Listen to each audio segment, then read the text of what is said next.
Good to see everyone out this evening. I'd like for you and ask you to open your Bibles to Ecclesiastes chapter 1.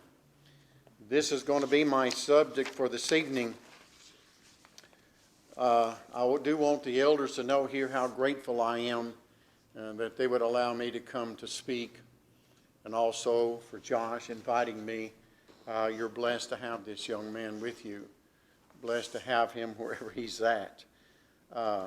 And so for me, it's an honor. I realize time is limited. When you go to the book of Ecclesiastes, like any book in the Bible, where do you start and where do you end? That's usually the thing. You can spend 4 hours or 40 minutes or 30 minutes, or it just depends. But we can cover a lot of ground in what little time we have. But I believe the most important thing about any study is to be serious, to take it into heart. When I look at Ecclesiastes, I realize the timing is about, the kingdom actually split around 975. We're looking at some time here, some old time. But the very things that Solomon talked about are the very things that we're dealing with today. What I'd like to do for a short moment here is to do just sort of a very small overview of the book of Ecclesiastes. If you are just a casual reader, you will find in this book nothing but hopelessness. That's to the casual reader, okay? You'll find there's no praise, no peace, and then you'll find that all conduct is in some way questionable. But that's to the casual reader.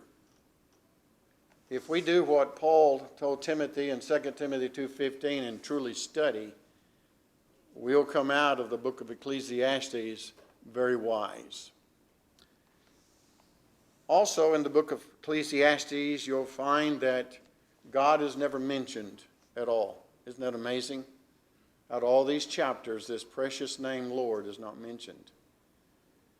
But I do want you to know one thing. God was always there. And Solomon knew that.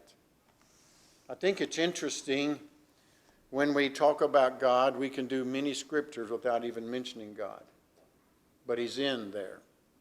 If you study the book of Ecclesiastes, you'll find that even though his name is not there, he greatly believes in God. If you don't believe that, study those first 12 chapters. It's an interesting study because in numerous ways, he mentions the name Lord without mentioning it. Does that make sense to you? I hope it does. Just for an example, I know to whom I belong to. I don't have to mention who I belong to. Nothing wrong with that, I should. But if I fail, still yet my mind knows who I belong to. And Solomon always knew who he belonged to, and that's a wonderful thought. The word's preacher. You'll find this word throughout here, but Solomon, the preacher, shows man in the futility of foolishness. Our lives are futile. It's all foolishness without an eternal perspective, and that's what I found as I perused through these 12 chapters. Really amazing to me.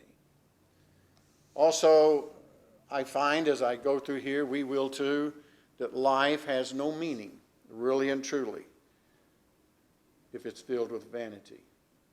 Because vanity within itself has no meaning at all. Life is empty. That's what vanity means, empty. It's amazing as we look around today and watch and see people and pay attention. People are living lives of vanity. It's nothing new at all. It's been that way from the beginning of time.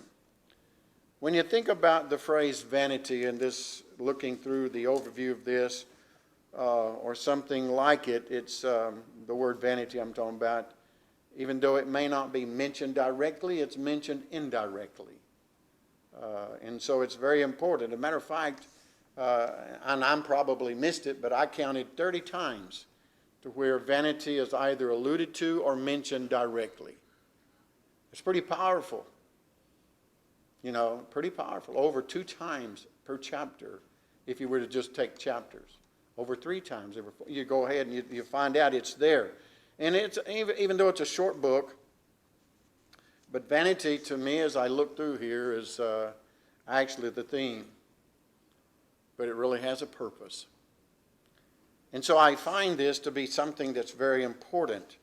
And Solomon, or the preacher, he discusses profit. I like that word. The word profit came out, and it really hit me in a lot of ways. And what it has, and that is the profit, what it's done to man and to his profit. What's he profited? Well, it depends on how you look at it. And Solomon put it on the perspective that it's okay to profit. You know, Solomon was not a poor man. You know, he was a wealthy man. But at the close of his days, he realizes this is all vanity. Why am I doing this? Why am I doing it? Well, in our day's society, we recognize when it comes to vanity, a lot of people, they may own, and I hope no one, I'm not meaning to anybody, but they may own 100,000 acres. But this man over here has 2,000, but he wants it too, you know. The more he gets, the more he wants type thing. It plays vanity. And, you know, you talk about people with money. Then you have to learn the understanding of vanity. I tell people a person that has $1 million and covets that money is no more lost than a man who has $5 and covets it. You know, vanity is vanity, no matter how you shape or form it up. And so you find this through this. And so I really wanted to say that there may be nothing new under the sun that we find as we study. And really and truly there isn't. Have people really changed? Nah. They really haven't. The more we pay attention, the more we learn, and we think they've changed, they really haven't.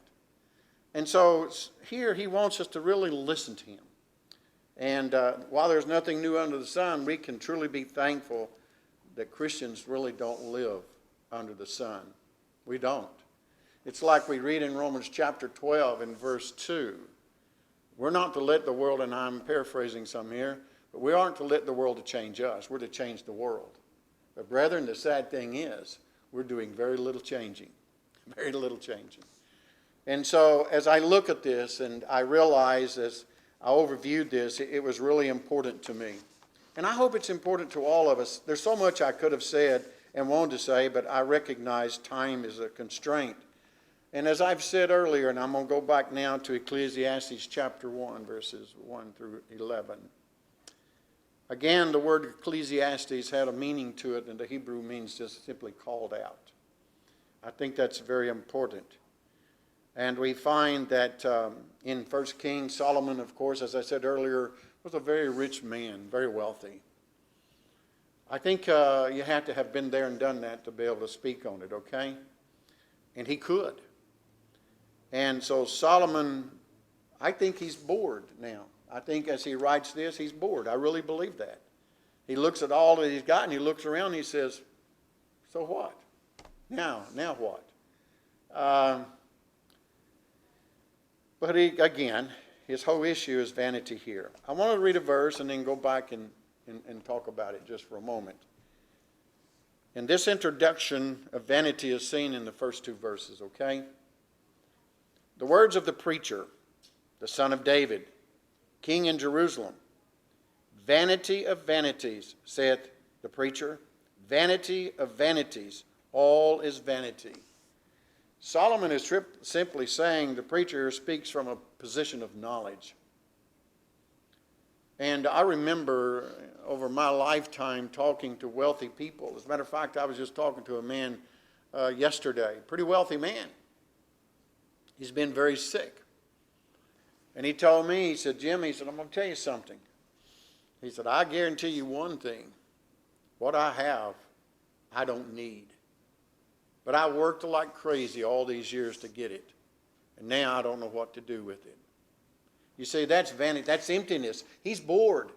He realizes now he's a place in his life as this preacher was, as he was, and how that He's bored with all of this. It's all empty.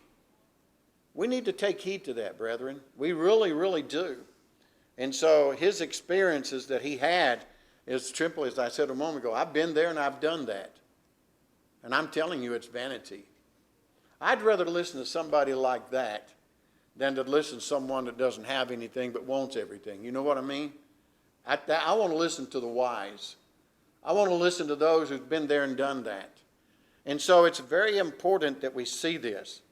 In verse 2, he's talking about, and this really is his thesis statement, and it's brutally realistic. Believe you me, it's really realistic. And we would find it to be brutally, of course, but you know what? He's honest. This son of King David from Jerusalem is honest. And so while he would talk about all of this, his evaluation of life under the sun is empty. Now, does that mean that we can't enjoy life? It has nothing to do with that. It depends on our focus. It depends on our values. It depends on our purposes. It depends on our meanings. And so it's like Jesus said, you know, if you gain the whole world and lose your own soul, what have you gained? You've gained nothing. It answers itself. But we sometimes forget what Paul said in 1 Corinthians 15, I think it's verse 8. He said, I am what I am by the grace of God. If we ever lose the sight of the grace of God, we'll become our own boss. And I say that with a loose tongue. We'll try to rule our own lives. We can't do that. We have to recognize who we are. We need to realize also that I brought nothing into this world. I'm taking nothing out. You know, someone asked me the other day, are you a rich man? Of course not. No. God has blessed me to bless others. That's what it's all about. And if we understand this vanity part in Jesus' statement in Matthew 6:33, but seek ye first the kingdom of God and his righteousness, housing, clothing, food, we're going to have. And so when he talks about all of this emptiness, we need to realize what he says. When I think about if we do not have God, and that is if we're on the opposite side and are disobedient to God, then I'll tell you something. Our lives are vain. Our lives are empty, emptiness and full of vanity. Verse 3, what profit hath a man of all his labor? Then he says, which he taketh under the sun. My, think about this. And so this should remind us over and over. If you go back to the book of Genesis, and then you go all the way through to the book of Malachi, studying the Old Testament. You know, how did Malachi says, you've robbed God? And we haven't robbed God. How do we rob God? We see their lives are full of vanity. You know, they were self-serving. And this is where probably Solomon was for a long time. I don't know how long. I wouldn't even guess at it. You know, but I know one thing. You study the book of Proverbs. It'll change your life forever if you study it. You can read it and you won't get anything out of it. Study the book of Genesis. It'll change. All I'm saying is you go from Genesis to Revelation, every bit of it. If we'll take the emptiness, the vanity of life away from us, we'll realize how blessed we are. We are so blessed it's unbelievable. God has been with us, he will be with us, and he is with us. And so when we find this, when he asks that question, what profit the man of all his labor? So you've worked and gotten all this, what profit do you have? I remember out in West Texas, and I've said this several times, but I know the rancher, at least know of him, there in the Amarillo area. Very rich man. He'd steal land from people. He was known to be a thief. But, and by the way, he was a multimillionaire. Had tons and tons of money. His children wouldn't have anything to do with him because he told them, you're not taking any of it. He wouldn't let his wife spend money. It's mine. Well, guess what? When he died, in his will, he was to take all of his money with him. That was his will. Family got nothing. What did he really profit? Nothing. It was all vanity. He worried all the time. He was bored. He always wanted more. And so here's the man, the preacher, when he says, what profit hath a man of all his labor which he hath taken under the sun? Let me tell you what, on the day of that man's funeral, guess what was lying there in his hand? A check. A check. You know, the people were they're a little smarter than he was. That check had every penny that he was worth. It's a wonder it didn't weight the casket down. But you know what? That's all it was a check. Everything that he did in life was in vain.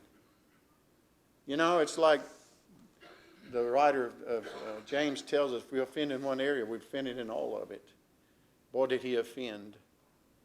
It was all vanity. But that comes with pride. Pride is very destructive. Solomon said, pride cometh just before a fall. And so all of this is very real. In verse 3, he gives us an assessment of those who yield to all of human endeavor. It's vanity. It's vanity. And it's amazing to me when I look at this. And I recognize that no man, he'll not find meaning and significance under the sun. No. You see, sometimes we evidently forget that we're just pilgrims. This land is not our home. We're just passing through. And what I have belongs to God. I own nothing. And let me tell you something tonight. You own nothing. No man owns anything.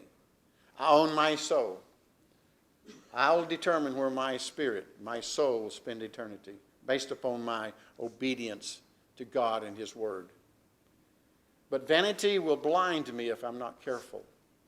It will cause me to be full of pride and arrogance, have a condescending spirit. All the vanities of life will be here. And Solomon is trying to warn us of this. And so we'll find no real meaning or significance to life if we are reading and understanding what Solomon just said. What have you profited? Well, it's the same thing when Jesus said, what have you profited if you gain the whole world and lose your soul? There is nothing in this world any more important and any more precious than our salvation, our soul. Nothing. But vanity will blind that. It'll cause us to be a people that God would not recognize. Matthew 7:21 and following, not every one that saith unto me, Lord, Lord, will enter the kingdom of heaven, but he that doeth the will of my Father which is in heaven. Many will say to me that day, have we not done many wonderful works in your name? Have we not cast out devils in your name? And it goes on. But here's what is haunting. In the end, Jesus is going to say, depart from me. I don't know you. You see, there's where vanity took over a man's life. I did a sermon this past Sunday concerning lukewarmness in the church from the book of Laodicea. Brethren, that pretty well depicts the church, whether we want to admit it or not. We're a whole lot more lukewarm than we want to admit. We don't act like we need God. We need Him every moment of our lives. But nevertheless, this is very important. He says, under the sun, everything we do has an undertone. We need to understand an undertone of misery or futility if we don't have God in our life. It becomes all vanity. I remember a man one time, I did a meeting, and the elder was a very wealthy man, and that's fine. Nothing wrong with wealth. As I said, you can go to heaven with $1 million in your pocket, or you can go to heaven with nothing in your pocket. Depends on what you do with it. If that $1 million becomes vain to me, or if that I'm striving and I got $1 and I'm coveting it, it's still vanity. That's what my point is. And so it becomes very futile. And then we become bored. Let me tell you something. There's more to this than meets the eye. And brethren, I find, at least what I see, many of our brethren are bored. They're not spiritually minded like they should be. How many of us are having Bible studies anymore? And someone says, that doesn't have anything to do with Ecclesiastes. Oh, yes, it does. It depends on where priorities are. And this is what Solomon is trying to get us to say. Where is your priority? You think you've gained something by all these years you've worked? What are you going to do now? Isn't that amazing? I look at verse 4.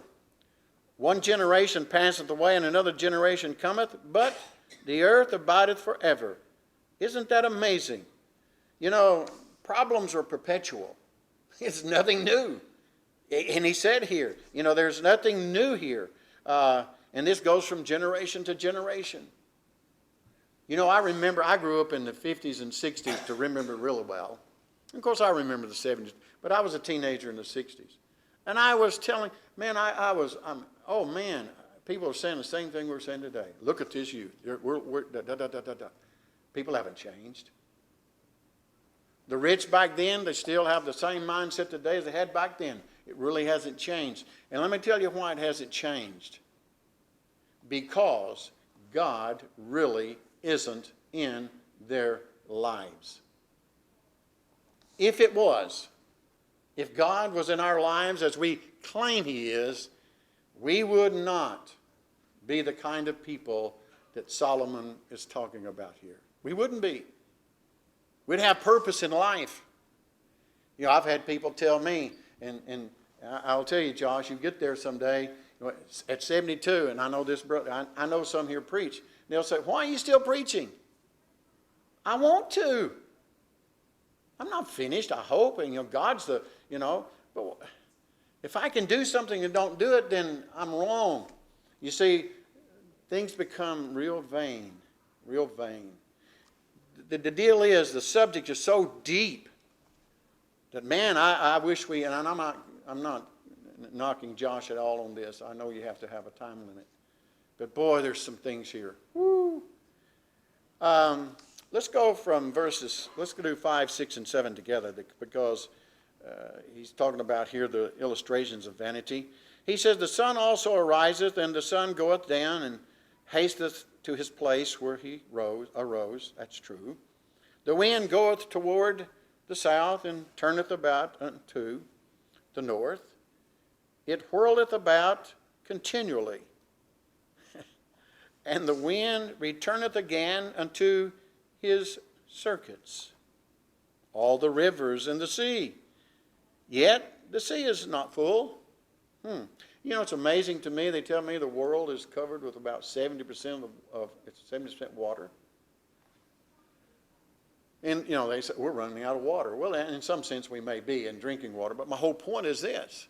Solomon said they're still not full. That's just the way it is. He says, unto the place, let me go back. All the rivers run into the sea, yet the sea is not full. Unto the place from whence the rivers come, thither they return again.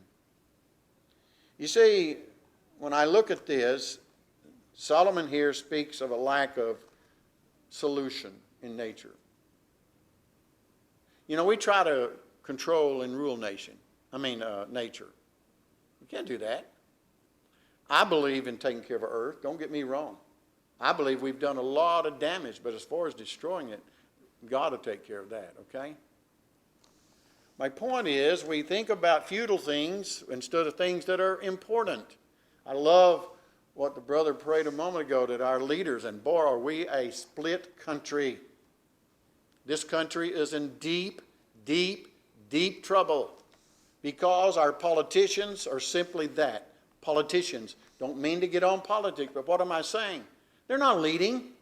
The majority of them, all they want to do is fight, fuss and fight. It's all vanity. But let me tell you something about vanity. From the world leader down to even our lives, it affects us.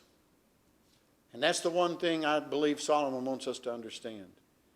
Vanity, even though the sun comes up, it goes down. The rivers keep flowing, the winds blow, they change. But the brother said, Father, be with those who rule over us, and may they make laws that are right. Until that happens, we're going to all see nothing but vanity. Now, let me tell you something. When you think about vanity, it controls us and we don't know it. The empty life. So what, someone says. I'm going to tell you something, Josh. All of us in here make a difference. Every single one of us. And so we need to understand this. Then he gets down to verse 8. All things are full of labor. Man cannot utter it. That's amazing. The eye is not satisfied with seeing, nor the ear filled with hearing. You think about this. It's so touching. And then he says, we want most of all life. Well, we do. I just want my children to have more blood. It goes on and on and on. But eventually, worry is upon reflection without God. I hope you understand what I just said. Worry is without reflection upon God. We don't include God like we used to. We're too smart for that, we think. And then he says, all becomes weariness with God or without God, and that's true. And so again, this labor never ends, you know. But look at verse 9. He says, the thing that hath been, it is that which shall be. And that which is done is that which shall be done. And there is no new thing under the sun. Look at verse 10. Is there anything whereof it may be said, see, this is new?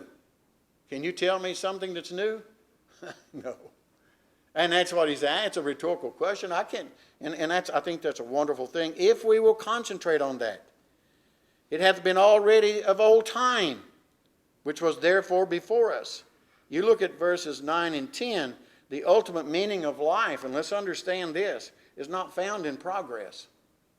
It's not found there. You know, I'm the biggest one on the block. No, you're not. You think you are.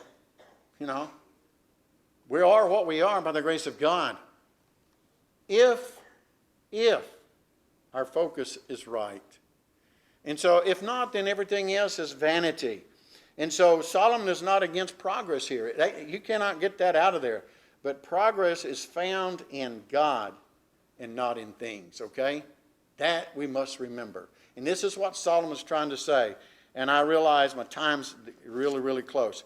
There is no remembrance of former things. Or earlier. Neither shall there be any remembrance of things that are come with those that shall come after. In other words, face the emptiness of life full square. It's not changed. And you know, and once we do that, if one really considers life apart from God, real hope cannot be found. What is it? Vanity. It's empty. Oh, I wish we had more time. But let me just say this as I end. And I know it'll be said more than once during this time. But what is the conclusion of the whole matter that I've just talked about? It's found in Ecclesiastes chapter 12 and verse 13. Fear God, keep his commandments, for this is the whole of man. That is my duty, to fear God and keep his commandments. I like what Solomon said as I end also in the book of Proverbs. A man that's right with God will be right with man. Just that simple. And then that blindness of vanity is removed. We go hand in hand, heart to heart, head to head to do what God would have us to do. And we leave the vanity, empty things alone. Thank you for being here. God bless you. And may this study really and truly help us to realize, we just barely touched it. But vanity is a real problem. God bless you.